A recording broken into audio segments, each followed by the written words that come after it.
FMTV.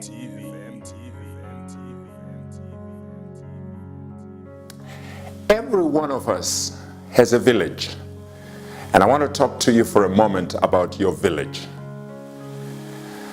I was born and raised in a village in Lower Gweru, and after many experiences, I decided that I wanted to go back to my village and see what was taking place there.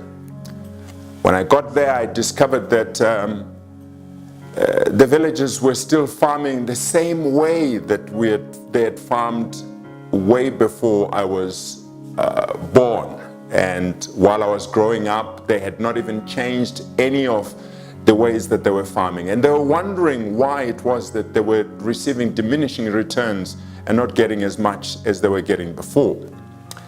I looked at the water situation, which had changed completely. The water table had gone down and many gardens were dry. I looked at their marketing situation and realized that their markets were not doing very well. I looked at the fact that when somebody did a particular crop one year, everybody else would jump on it the following year, and the market would be flooded, and sometimes they would not have transport to take the crops to the markets. I looked at the fact that the gardens did not have any security at all. They were not fenced properly.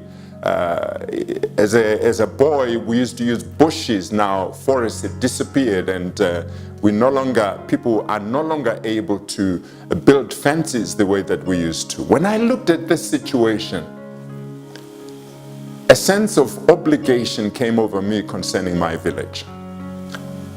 And I want to challenge you concerning your village too. I felt that because of the experience, because of the exposure that I'd had, I could do something to change the lives of the people in my village.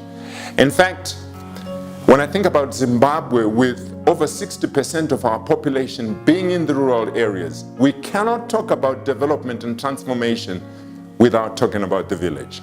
Because Zimbabwe is going to be changed a village at a time. And so each one of us needs to think about our village. Every one of us comes from a village. Sometimes a literal village, or sometimes it's the place where you were born. You have an obligation to go back to the school that raised you. You have an obligation to go back to the community that raised you. You have an obligation to go back to the situation, the environment that raised you.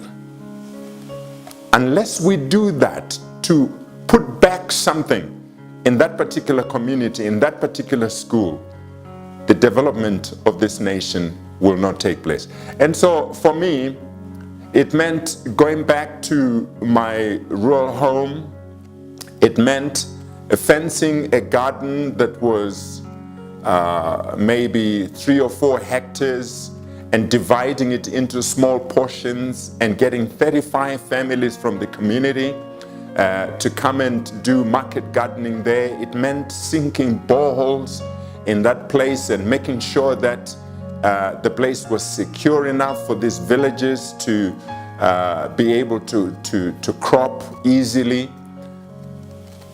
In many instances, we think that we need big land, when in actual fact, small portions of land that are managed properly can make a difference in people's lives.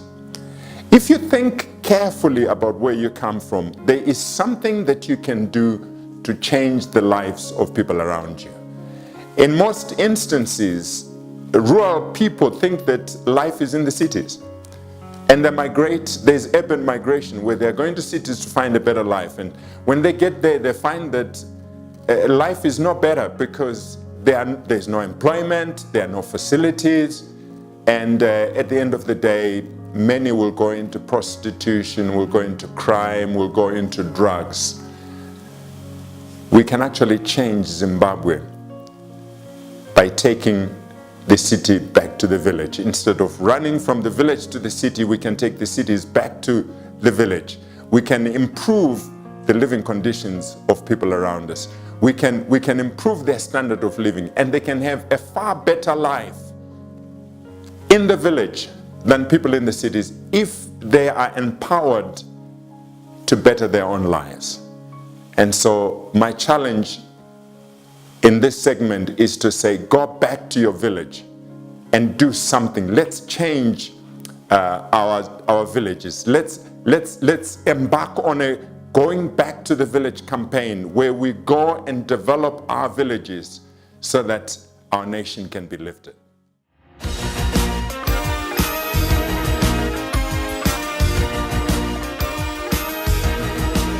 FMTV.